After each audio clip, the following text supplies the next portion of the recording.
Hi, it's me, Giovanni. You obviously know me, especially since I've already said my name a bunch of times, like other YouTubers do. That's fine if you still want to know my name. But this is just gonna be rough now because I've been trying to explain certain Fnaf theories, and people have been saying back then about Fnaf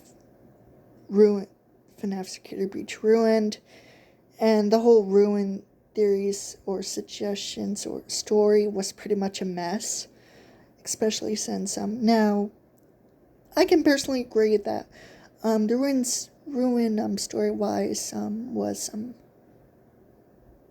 terrible. It wasn't great, but it was good mostly, but still not as great or perfect.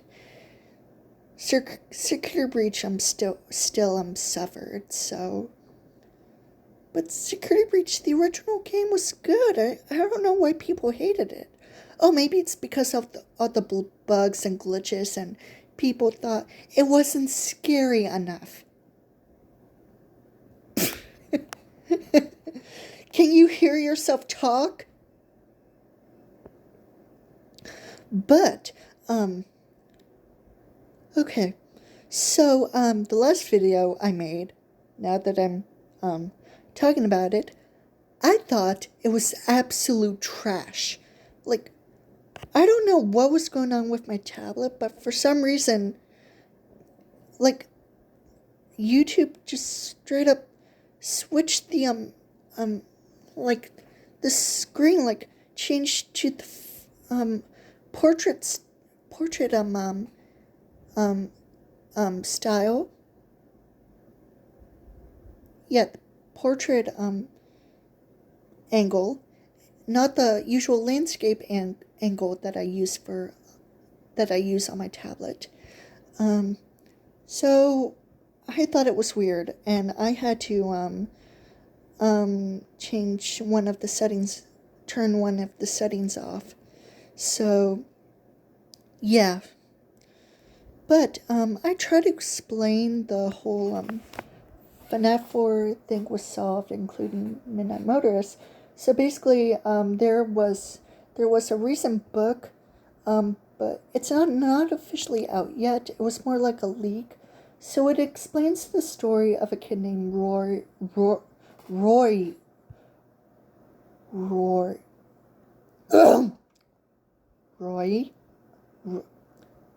I'm just gonna say Roy.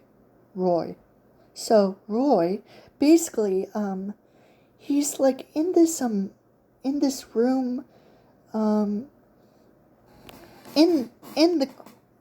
like the Fnaf 4 bedroom, but when he exits the room, he finds himself in the sister location, Circus Baby's entertainment and rental, where he also finds himself in the private room, which it's revealed that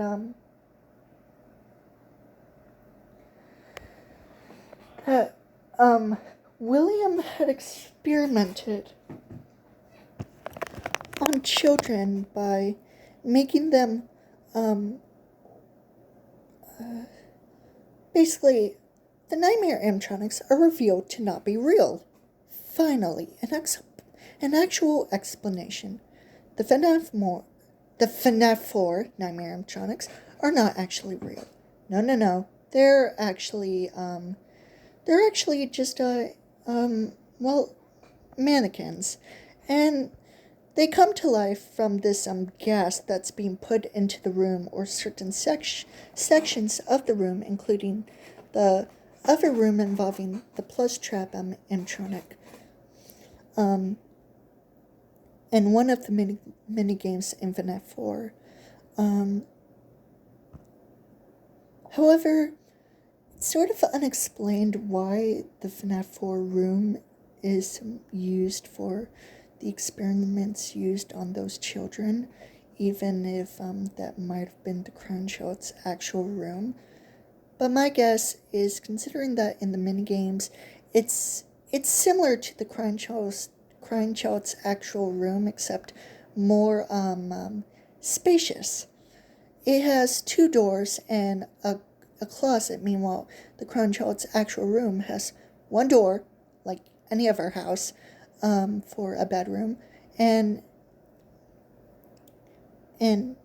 like the door on the left, or a door in the middle.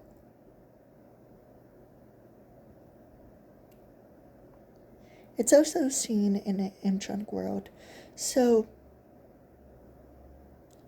it's possible that it's possible because the Crown Child's room wouldn't actually be that specific room in the Fnaf 4 game. Because now that I'm thinking about it, it's sort of confusing how a kid has like this spacious room with 2 doors on each side and a closet in the middle and his bed at the end of the room. So yeah, it's really confusing. My guess is that it was built especially underneath the bunker, but at the same time, I'm guessing. Okay, so not only that William Afton experimented this on children, he's also experimented on his own child, the Crown Child, and probably even Michael. And for them to be pinning on against each other, I don't know why William did it, but I'm guessing because, similar to how Purple Guy was originally just a simple serial killer. I'm guessing that William Afton was just sick in the head and just liked torturing and killing children, but he never wanted to kill his own children. He just tortured them or pinned his children against each other, with Michael hating the Crown Child, also known as, presumably his name being Evan. Meanwhile, for his daughter, even though he abuses her, he still favors her as his favorite child for some reason. At this point, I don't know why William has kids, because it just seems impossible, especially from some other adaptations of his character, especially if his name is different. Like, one of my favorites being in the FNAF Creepypasta Hidden Lore, where the Purple Guy character is named Peter Willtaker.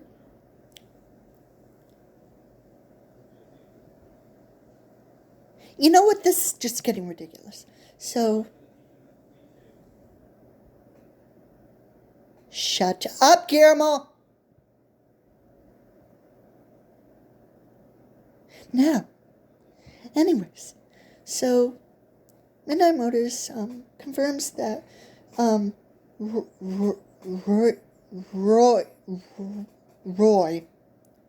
I'm just going to call him Roy because being called Roy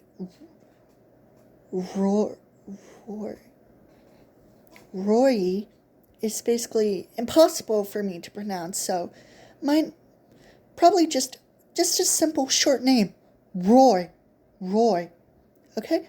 Just Roy. That would be much more simpler. So Roy basically escapes his abusive household by running away, but some also speculate that he was captured or abducted by William Afton. Both might make sense, but it's most often that he ran away. Okay, like I said, this is getting ridiculous. So a certain someone tried to solve the Midnight Motorist minigame by conducting it from another story that was part of the FNAF novels, and it doesn't even make any sense. Like, he doesn't even... It was a recent video, and guess what? The book leak involving a recent book that isn't released yet was the most recent topic that actually confirms the FNAF 4 and the FNAF 4 story, and probably even Midnight Motorist. He did not see that. No, he did not see that.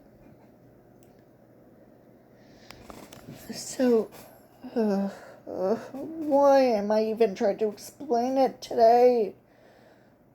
But, basically, my God, I'm now teen.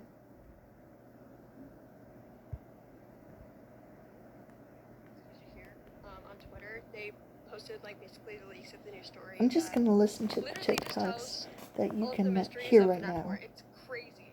So number one, we find out William Afton has been conducting experiments on children.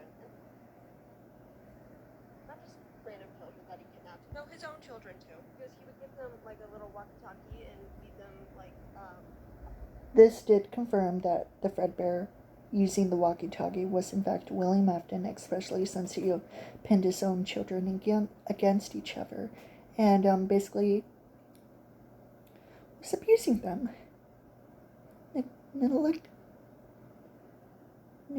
neglecting them.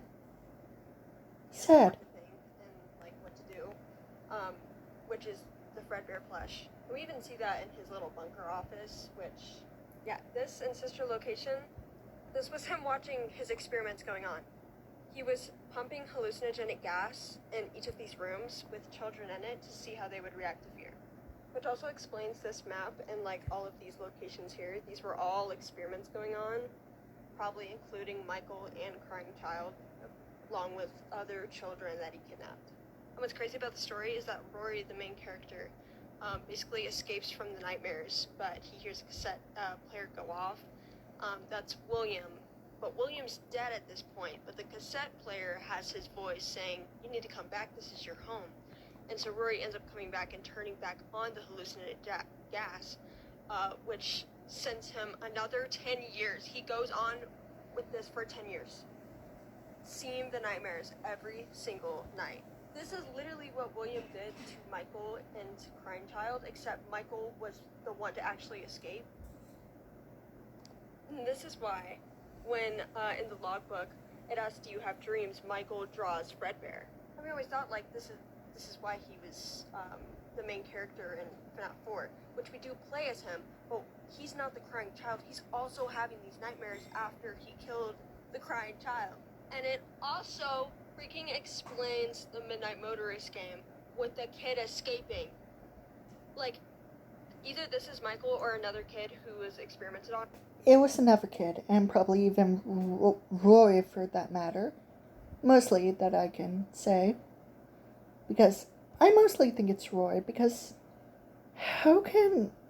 Nobody specifies of other children escaping from households, in the FNAF series. No runaways. No other runaways except for maybe Michael or Roy, for that matter. Not to mention, this steps up William Afton's... Even though he abused his children and basically tortured his own children, especially other children he experimented on, he did not want to kill his own children, because he would never do that, because he would also get caught for it if he murdered his own children. But when Michael killed the Crying Child, William was obviously upset by it and decided to murder children, especially his first victim, Charlie, and his second victim being the first missing child being Susie. So, it makes sense, but at this point, William is just is sick in the head, and he probably shouldn't have children in the first place. He probably wouldn't be married.